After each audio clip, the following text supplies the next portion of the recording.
Looking for ways to save money in your electricity bill? Trina Solar, the global leader in PV and smart energy, presents Vertex, the most advanced solar panels in the world. Providing you with the highest power and efficiency available, up to 670 watts, Vertex modules can save you more money. Reliability and performance have driven our worldwide popularity. So trust us to power your home or business and enjoy peace of mind with our 25-year warranty. To find more information and to find a local provider close to you, visit trinasolar.com.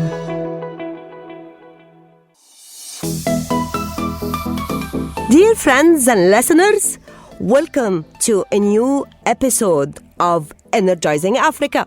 As we all know, the potential of energy in Africa, especially when we talk about renewable energy, is enormous.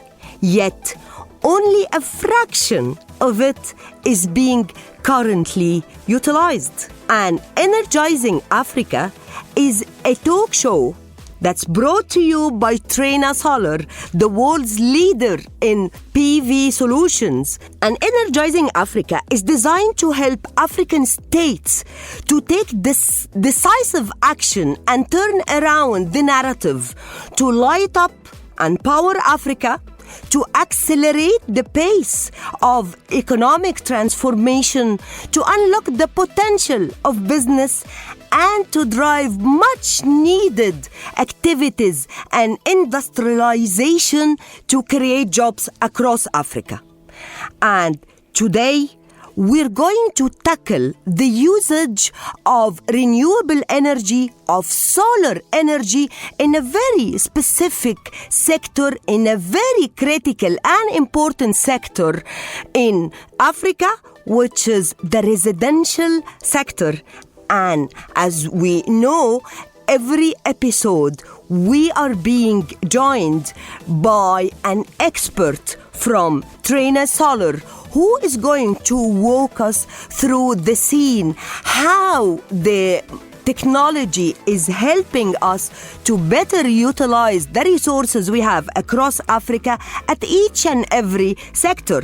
And since we're talking about residential sector, so we had to go to the experts. And in this episode, we're very much happy to be joined by Sam Ogunniyi, Regional Sales Manager for Trina Solar. And Sam has a very specific focus on Africa. So we're excited to welcome Sam to this special episode from Energizing Africa. Hi, Sam. Hello, Sama. How are you? Yeah, I'm doing very well. Are you? I'm very well, and I'm excited that you're joining us today from Nigeria. Yes, same here. I'm very excited to join this session, and of course to hear to say what I know about the industry sector and all that. And yes, it's a very exciting topic, and yeah, I'm very excited to be part of it. So before we start, very big, fat hi to all our listeners and our friends in Nigeria. And definitely thank you so much, Sam, for taking the time to be with us today. Thank you, Sama. Thank you, Sam. Okay, Sam. Yeah. As ever, and as we do in the beginning of every episode, would you please introduce yourself and your profile so that we get to know you better? Okay, thanks. So as you mentioned, my name is Sam, and I represent Trina Solar for Middle East and Africa. And of course, with specific focus on the West and Central Africa markets.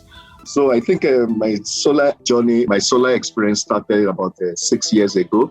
And before that time, I think maybe probably just a recap of what I've done before my journey into the solar industry. So notably, I think I was in MTN Nigeria. MTN Nigeria is one of the biggest tech companies in Africa. Yes. Yeah, the big yellow company. So yes, I was there. Yeah, I was there, and of course, it's the biggest in Nigeria and one of the biggest in Africa. So I work in MTN on different roles, from key account management to retail sales to trade marketing, etc. So I was on this role for about 4 to 5 years. And interestingly, one day I got a call from a recruiter telling me that there's an opportunity in the solar business in Nigeria. And I was like, couldn't really wrap my head around it because I was doing very well when I was in MTN. So I was wondering what the hell am I going to do in a solar company. So I Googled the name of the company. I did not even know anything about it. But interestingly, I had a session with the then CEO of that company. The name is Lumos Nigeria. They provide a solar home system with their HQ in Israel. So I had a session with the then CEO, and within a space of 2 minutes, when he was sharing his idea, what he wanted to do, his vision and all that, I was like, oh, I think I got connected to his dream, to his vision. And so that is how I found myself in the renewable energy sector. And I think for the past 6 years, it's been a very exciting journey. I started with Lumos Nigeria as the pioneer head of sales and marketing for Lumos, which they're the key responsibilities of what I was meant to do is to define the road to market. And of course, Lumos was selling solar home system to the bottom of the pyramid and those in the middle class and all that. So yes, I did the road to market. We have to put on the team that is going to drive the project and things like that. And it was a very exciting journey from starting from selling from one state in Nigeria to selling across all the states across the country. So that's how I got myself into the renewable energy section. And after then, I moved, joined one of Trina's competitor. Earlier on, I worked with Jinko as a sales manager for Nigeria. And of course, specifically what I was meant to do was to drive sales. So the interesting thing about what I did in Lumos and what I'm doing now is that way back then, the customer, the people were reaching out were those at the bottom of the pyramid, the solar home system that could power small appliances and all that. But whereas I've scaled up in terms of skills, in terms of knowledge, in terms of understanding of the market, whereby now I focus more on utility, residential, and big projects within the continent. Being in Trina Solar for over a year, and someone, to be honest, it's been a very, very exciting journey. It shows in your voice, Sam. It's very exciting. It shows. So one of the high moments of my journey in Trina Solar is the fact that before coming to Trina, I never saw any project that was up to 1 megawatt and all that. So I was dreaming. When I read in the news and everywhere, people, celebrating that, they've signed megawatt of project and all that. I was like, oh my God, when is it going to happen? When am I going to do this? But I'm very happy to say that my first 1 megawatt, 5 megawatts, and, this project I started in Trina Solar. So it's very exciting. And I hope that within this year, I'll be able to sign. There are some projects I'm working on, 50 megawatts, 100 megawatts, and I hope I'll be able to bring them up this year. So we all hope that all the megawatts that you've mentioned, it really comes to lighten up the space where you are sitting now, because it's infectious. It comes here to Cairo, so it's infectious, really. Exactly. And I think strategically as a business and personally, I think we are putting all the resources and all the strategies in place to actually make sure that this happens. Now, yes, this is our dream. We are, of course, Trina. We are one of the leading manufacturers in the industry. We are the leading. And yes, we want to consolidate on this. I want to keep holding the grips, especially within the African market. Perfect. Yeah. Perfect. So as we were talking before we start the interview, that we can say that this is the right topic for the right man in the right time. And definitely Africa is the right place. So you're lucky, and I think we all should thank the headhunter who attracted you from the mobile and telecom business to the renewable energy, because this is the time to focus on renewable energy, and Africa is the destination. So perfect. So let's walk through the renewable energy across Africa. As we all know, and as we mentioned in the beginning of this episode, the potential is enormous.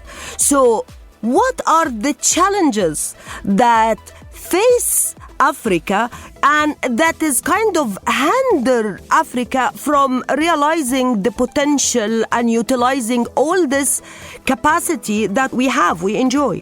Okay, so thanks. I think, as you rightly mentioned, the potentials and the opportunities within the continent is endless. We're just beginning to scratch the surface, especially if you look at some of the sub-regions, the West Africa, East Africa, the Central Africa, except apart from maybe North Africa that have gone a bit ahead of everybody and some part of Southern Africa.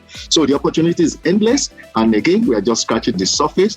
And if you look at a lot of solar activities, a lot of developmental activities that are going on globally around the world in terms of investment, destination, what have you. If you see, you will notice that most of them have been focused in Africa because they've seen the needs, the demand, and the population, and the needs to actually address all this. So, but unfortunately, in terms of where we are supposed to be, what we also have done, we've not really gotten it that right. Like, compared to some other continents that if you want to do your comparison with. And I think one of the greatest problems that we've had is within the region is infrastructural deficits. In terms of infrastructure, for example, in Africa, we are not where we are supposed to be. For example, if you take countries like South Africa, by the time you take Cape Town, you take Johannesburg, you take maybe Pretoria, and etc. Most of the other cities within those countries, they are not really where they're supposed to be. And it's worse when you look at West Africa, you look at the Central Africa. For example, I take Nigeria. If you look at the moment you take away Abuja, you take away Lagos, then every other cities, you come to Abuja, you're like, wow, this is it's an amazing city. It's a big city, and everybody, there's always that tendency for everybody that coming to the city for the first time to fall in love with the city. But so you get this impression, Nigeria is a great country, they have infrastructure and all that, but it ends there. By the time you take out Lagos, you take out Abuja. And the same thing happens in all other African countries. By the time you take up the state capital and the administrative capital, the development is not spread across. So this is one of the challenges that we are having within the region. And of course, unfortunately, the poverty level within the region is also a bit very high. Yes, the World Health, the UN, and every other international organizations are doing everything possible to actually close this gap. But the reality is that these gaps are still there. So you look at leadership also, is also one of the problem challenges until recently where things are getting a bit more stable. If you've been following the trends of what's been going on, especially in the West Africa country, Mali, Guinea-Bissau recently, military are taking over. So political instability has been one of the challenges that we'll be having. So those are the challenges that African countries have been having that we have not been able to actually attain the level of development that we are supposed to have. And again, if you compare what is happening now to what has happened in the last 10 years, 15 years, 20 years, you can actually see that, yes, there are some improvements. And we are hoping that those improvements will actually continue like that. So that stability, political-wise, security-wise, and infrastructure-wise, things can get more stable and we can have the dream continent that all of us are hoping for. I think, Sam, really, we totally agree with you, because while the work for infrastructure now is the name of the game across Africa, and all businesses that work in this domain globally, they all eye Africa because the level of modernization, the level of attention being extended to infrastructure in Africa is unique now, and it's mainly an area of saturation in many parts of the world, but this is an area of development in Africa. So infrastructure is getting the attention of almost all countries in Africa, but as you rightly mentioned, it's the stability thing. It's the mainly political stability across most of the countries, because this would mean sustainability in whatever strategy, in whatever direction. So I hope that we started to see some really commitment from all African states to the 2030 targets, and I hope this would definitely lead to a more attention being given and priority just to walk the talk. So priority should be really given to the energy sector, and on top of that, that's the renewable energy. So that's why the potential is enormous, as we said. Yeah. Okay. So when we come to the residential sector, so in some countries, like in Egypt, for example, the residential sector, I think it accounts almost for 50% of the energy consumption. So let's take Africa, the big picture for Africa. The current level of consumption of electricity in the residential sector for the continent, how do you see it? Okay, so I think for me, if you because in the course of work in Trina and some other places that I've done, I think I've been able to have exposure to some of the regulatory, the generating power companies that generate power in the countries and all that, and I've seen the level of energy consumption in those countries. I've been to so many countries across Africa, and I've seen their level of availability of electricity. This is a continent that has over 1 billion population. Unfortunately, over 50% of this population do not have access to clean energy. Exactly. They do not have access to clean energy. And those out of the let's say maybe 40%, maybe 40%, 45%, or at the most 50% have access to this energy. What level of access do they have to this energy? It's not regular. It's not adequate. So if you look at almost everybody, almost every homes have one other form of technology that they use to supplement the national grid of the electricity that they are getting. So looking at the overall picture of consumption of residential usage within the continent, I would say that maybe about over 60% of those that have access to electricity in this region there's still a market for residential usage in this place. Because again, if you look at, if you go to many homes, if you go to SMEs and the rest of them, they have a generator that they use to supplement the national grid. They have other alternative form of energy that they use to supplement the energy that is available. So the consumption level is very high on a day-to-day basis. Are you talking about as basic as a lighting pump or lighting point, or you are talking about, or want to talk about charging of mobile phones?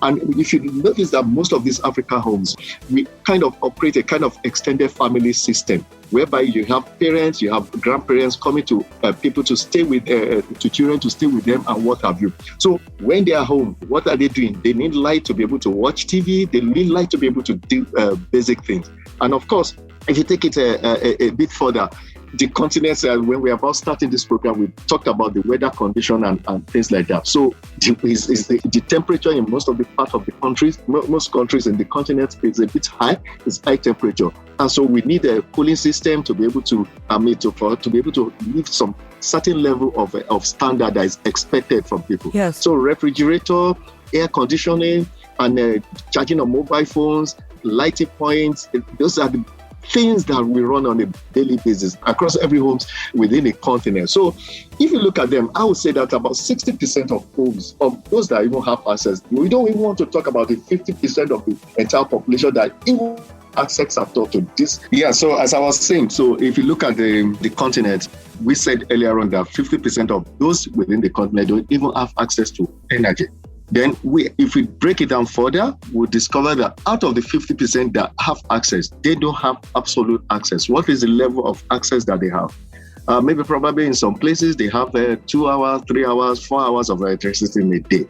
So if we're looking at the 50% of those that have access to power, 60% of them still have to provide a form of energy, alternate energy, to supplement what they have from the grid. So which means that the possibility is endless. As I mentioned, on a daily basis, in terms of charging of mobile phones, refrigerator, you need power to power on refrigerator.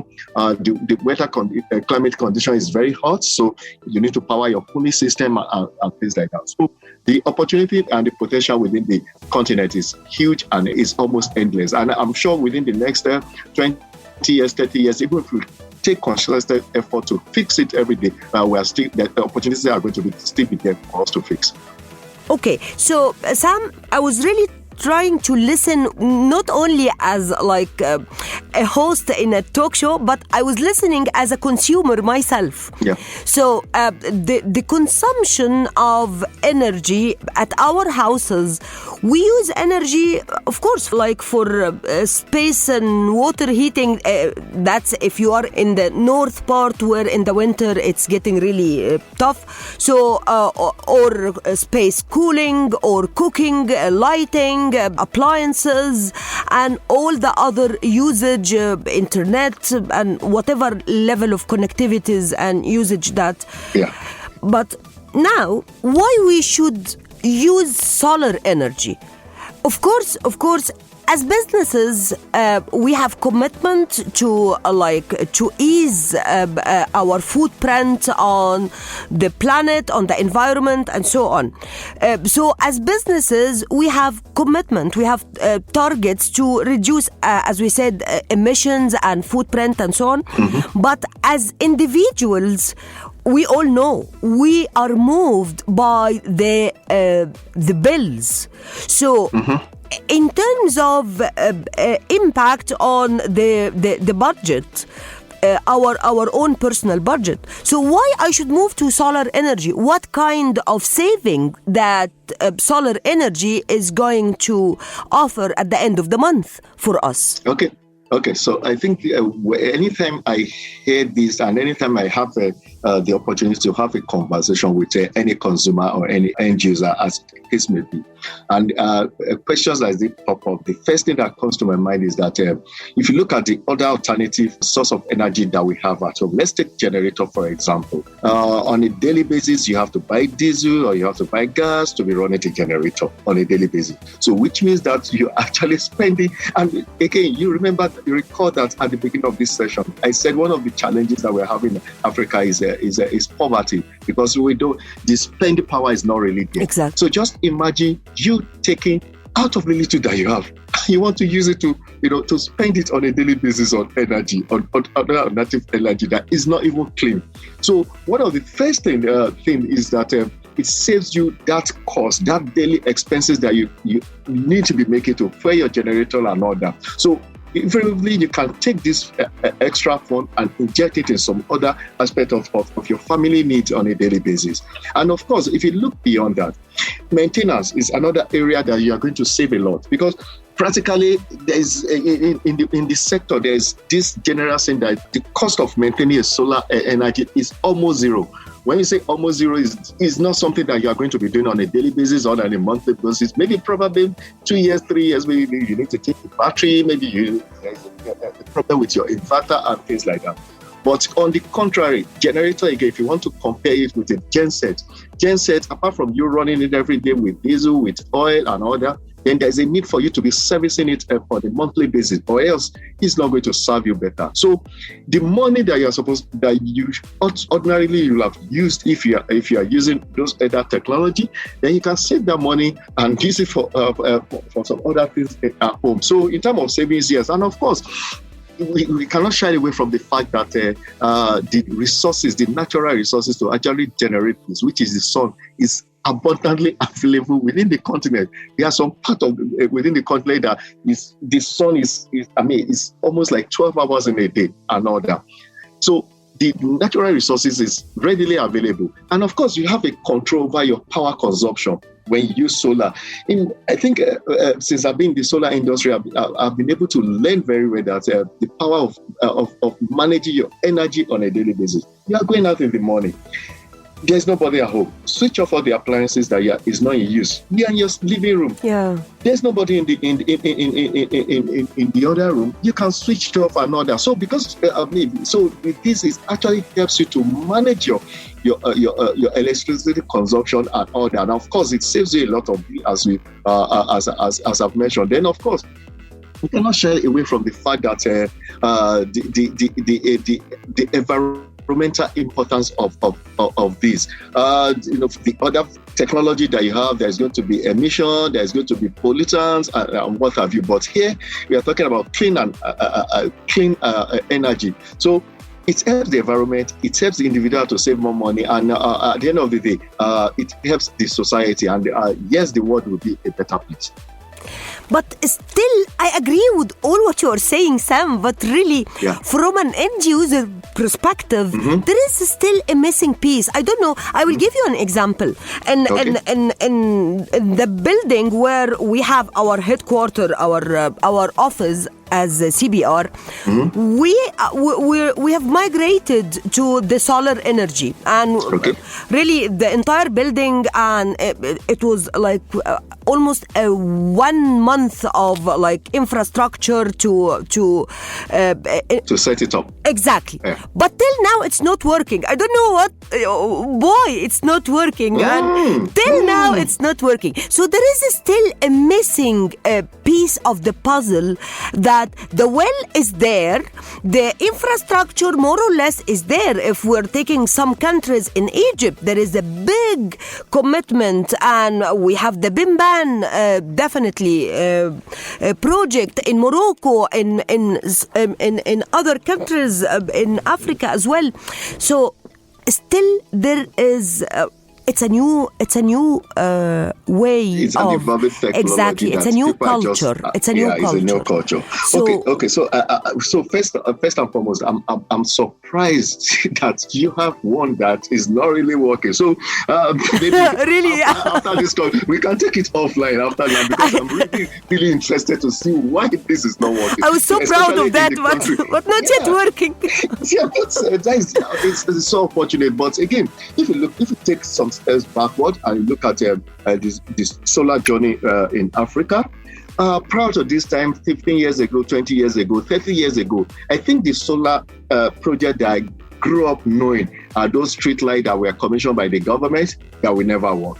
Now, why are they not working? Because what they just wanted to do then was just to show that, okay, this is working, so that they can take photograph and say they've commissioned it. They are not really after if it's really going to work. Now, that was the mindset some 20, 30 years ago. But now you can see that the dynamics are changing. The adoption level is changing. The awareness level is getting more and more increased. So the adoption, which of course naturally translates to increase in adoption. So for those that have done project that is not working, probably we have to look at first and foremost. There's this cartoon that I always see anywhere that I go to when you're talking about price and all that. For every product, for example, you want to use one of the top mobile phone that almost everybody globally is using. There's another manufacturer that is manufacturing a cheaper one. So they always say that, for every I can do it cheaper C-drop. And there's always a price for it. So we have to look at it case by case. Professionals that are coming to you, they want to do installation for you. They've taken energy audit of your facility. They've understood exactly the energy that you need. However, because there's somebody somewhere at the other side, because you want to save cost and all that, if tell you, no, I'm going to do it cheaper, I'm going to do that, without even doing an energy audit and all that. So if you consult with a professional, they do the due diligence about and do all the necessary check-ins, questions on your facility and all that. Then, most importantly, using the right equipment. For example, Trina Solar is a tier 1 manufacturer. So there is no project globally that you want to do that involves the World Bank, that involves the USAID, or any of these multinational funding organizations, that they will not stipulate that you have to use a tier 1 bankable product, which is one of them. Now, one of the reasons why this is like that is that those companies have been in existence for quite a number of years. So they've done a lot of testing. They've because of the technology involved in their production and all that. So you can be rest assured that, okay, the equipment you are getting is what they say we have. For example, for our PV modules, we have up to 15 years warranty. So which means that we are sure of what we are offering the customer. So again, it's for us to be able to, is the advocacy level still to go up. There's still a need for more awareness within the continent for people to really see and understand. And of course, yes, there is a price for everything. So if you want to do project, you want a reliable, bankable, if you want to do a project that is going to last you, I will always advise everyone to consult with a professional that is going to do that. And of course, using the right equipment and all that. So for anyone that is not working for some reasons, I'm sure that there are some questions that needed to be asked and all that. Again, I totally agree with you that the level that we want it to be, again, I want to do a comparison between North Africa and the other part of Africa. In terms of adoption and all that, they were there earlier than other part of other part of Africa and all that, which means that the awareness and adoption level has gone up. So yes, I agree with you absolutely that we are not where we are supposed to be. But again, everybody is working towards the Seed for All 2030 goal, whereby we want to make power, electricity available to the African to the world population, and of course, African population is not being left out of this. Okay, so Sam, the 2030 targets, when we first when it was announced, the commitment of each and every country to the 2030 targets, that was like I don't know, 7-8 years some years back. Ago. Yeah, exactly. Yeah. But now we're 2022, and 2030 is almost next year. So, we used to look at the 2030 as it's as if it's something that is going to take eternity to come. Infinity. Okay. So it's something that's for the next generation to work on. But the good news is that that's tomorrow. So yeah. So the thing is that I tell you what, yes, the whole project started some years back, and when it started, as you rightly say, it was as if 2030 is generations to come and all that. But hey, it's just around the corner. But the good news is that in terms of adoptions, in terms of progresses from countries and what have you, we can see that we are progressing toward that. Even in most of the other African countries that politically they don't have the political will to actually do that. They don't have the financial will to actually do that. We can see a lot of funding, a lot of investors funding being made available for this.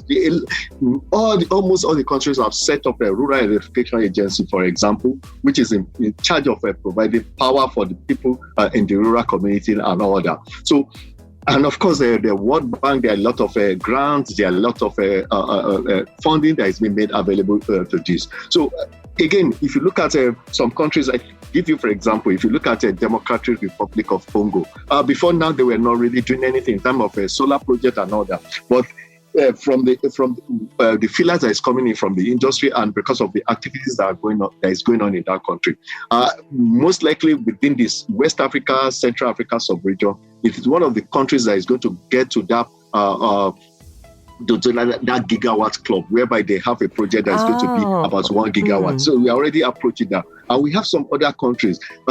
In Ghana, for example, they just did a project, a 50 megawatt project. So if you look at what is going on in Rwanda, if you look at Kenya, for example, in terms of making availability access to basic energy, we can see in the last 6 years there have been that concerted effort from the government, from the people, to actually get to actualize the 2030 goals that is being set. So yes, we are not there yet. We are not, but at the same time, we are not where we were about 7 years ago. And in terms of strategy, again, in terms of the resources to actually do that, because I tell you, what is a capital intensive project and all that. So in terms of that, a lot of world bodies are putting resources together with head of states, with head of government and all that to actually ensure that we get to that point. And yes, I can say confidently, Sama, that a lot of countries are going to cross that line, looking at the timeline that we set for ourselves.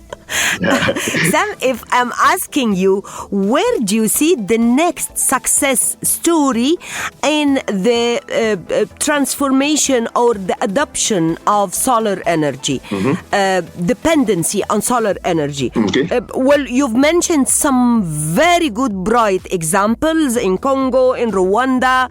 So where do you see the next success story would be coming from? Okay, so I think again, following the potential project that is being announced by different countries across and all that, and looking at again, I always say that I don't want to talk about Tunisia, Egypt. I don't want to talk about Egypt, Morocco, because they've gone far ahead. So we want to look at those are countries that South Africa, those are countries that have done they have joined the gigawatt club and all that. But again, looking down to other countries. If you take, I think the destination is actually going to be the western part of Africa. Okay. There are a lot. Again, I mentioned that there are a lot of activities coming up in DRC. They have multiple projects that is coming up. Ghana just completed a floating solar sometime last year, which is a 50 megawatt. They are adding another 100 megawatt to it this year. So we can see. So in terms of development, in terms of opportunities and all that, I think more are going to come from western part of the African continent, because I think that part has permit me to use the word, they catch up to do with the rest of the region. Okay, so the next question, Sam, is what the first part is like, a bit, we want to move to numbers now. We have been on the qualitative, so let's move to some quantitative, data. Okay, so if I'm asking you about the market size of solar energy in Africa, 2022. Wow. So I think I would say potentially, I think we have about over $30 billion transaction that is going to happen. Wow. It's really a huge project, because if you check the monetary value of some of the projects that I may mention about another, some of them in terms of the monetary value, we are talking about 20, 30, 40 billion USDs for a single project, and we have multiple of those projects coming up. Of course, it's not all of them that is going to get started this year and going to get completed this same year. But again, billions of dollars opportunity within the sector. And again, don't forget the fact that we said earlier on that in terms of the population, the people are there to actually, and the need is there. So yes, and with the access is not there. So again, it's a very huge market that, and that's why again you see a lot of investors, you see a lot of companies setting up infrastructures within the region. For example, if you take Trina Solar as an example, sometime last year, we did an aggressive expansion into the African market, whereby I joined the team. I sit in Nigeria, covering some part of the Africa continent. I have a colleague that sits in Nairobi, Kenya, and of course there is another one that sits in Morocco. So we've seen this potential, we've seen this opportunity, and as a business, we are willing not only to key into this, but to be able to impact the lives of people living in this continent. What a lucky team, and what a lucky business. What a lucky team. Okay, so this is definitely the market, and this is the sector to eye in Africa, not only this year, but for years and years to come.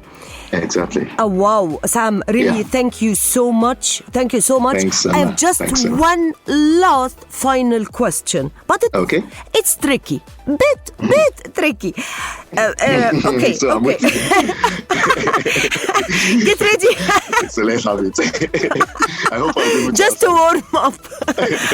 Okay. So, Sam, what is your target for 2022? I don't want to know the numbers. I don't want to know numbers. I just want to know the growth, just to see the potential and how hard and how aggressive is Trina Solar focused on this promising market in Africa. Okay, so when we started, let me just take a step back to when we started 2021. So at the beginning of 2021, Trina Solar globally, I think we were rated number 4 in terms of shipment and all that. Looking at the antecedent of what we did the previous year. And as a business in Africa, what we said at the beginning of the year is that we actually wanted to move from that 4th position to the the first two positions and all that.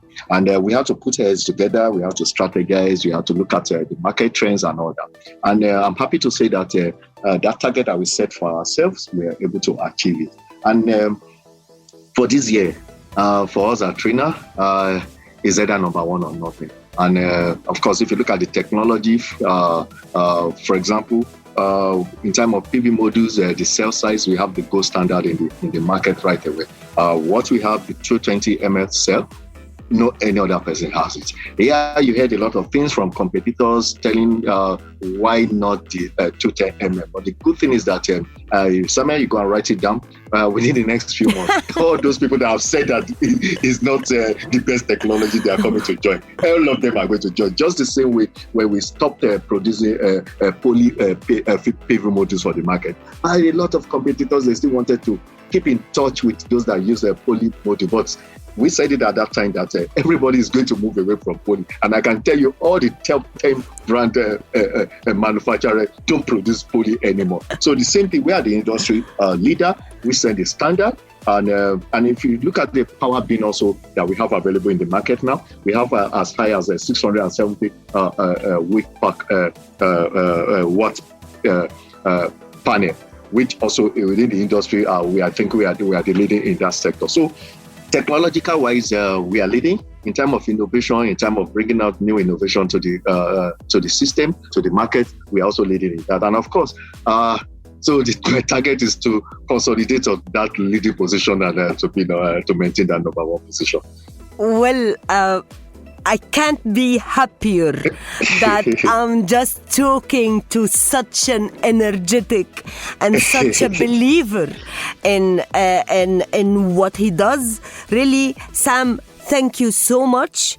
I think this was an exceptional talk. We covered the residential sector and how the residential business or the residential domain can benefit from the solar energy and from the adoption of solar energy.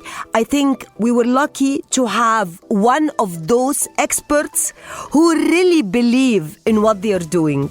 So, Sam, thank you so much. Thank you. Thanks, Elsa. Apparently, you're working hard, and Trina Solar is, as you rightly mentioned, setting the standards, raising the bar, and setting the tone. So 2022 is going to be an exciting year for the solar energy in Africa. Yep, absolutely. And strategically, we are positioned for that, and we are ready to take that. You're definitely well positioned, and as leaders, you're just set to drive this new sector in Africa. So, wish you all the best in 2022 and beyond. And well, this is an episode not to be like played or listened once or twice. This will continue with us because we're going to use it as a benchmark for the entire sector and the performance and how we are progressing in the residential business when it comes to renewable energy and application of renewable energy. Thank you so much, Sam. I much enjoyed this, really, and I look forward to hearing the feedback from all our listeners. And definitely, if you want to reach out and to connect or contact the Trina Solar experts in whatever country or market you're based in, definitely feel free. They are the experts and they are here just to help us drive this culture. So it's going to be a promising year, and we look forward to hear back from all our listeners. Your feedback is really important to us. I hope you've much enjoyed this episode. I hope you join me in thanking Sam for his time, for sharing his experience with us, and we wish you the best year ever, and it's going to be definitely an energetic year. Thank you. Thank you so much, Sam. And thanks, Trina Solar. We look forward to seeing you next week with another expert from Trina Solar and another sector that we're going to spotlight on and how solar energy is coming to change the name of the game. See you next week and take good care. Thank you. Sam, really, thank you so much.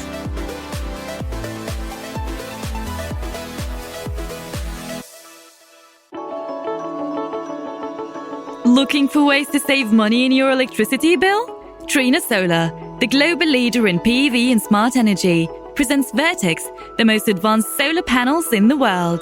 Providing you with the highest power and efficiency available, up to 670 watts, Vertex modules can save you more money. Reliability and performance have driven our worldwide popularity. So trust us to power your home or business and enjoy peace of mind with our 25-year warranty. To find more information and to find a local provider close to you, visit trinasolar.com.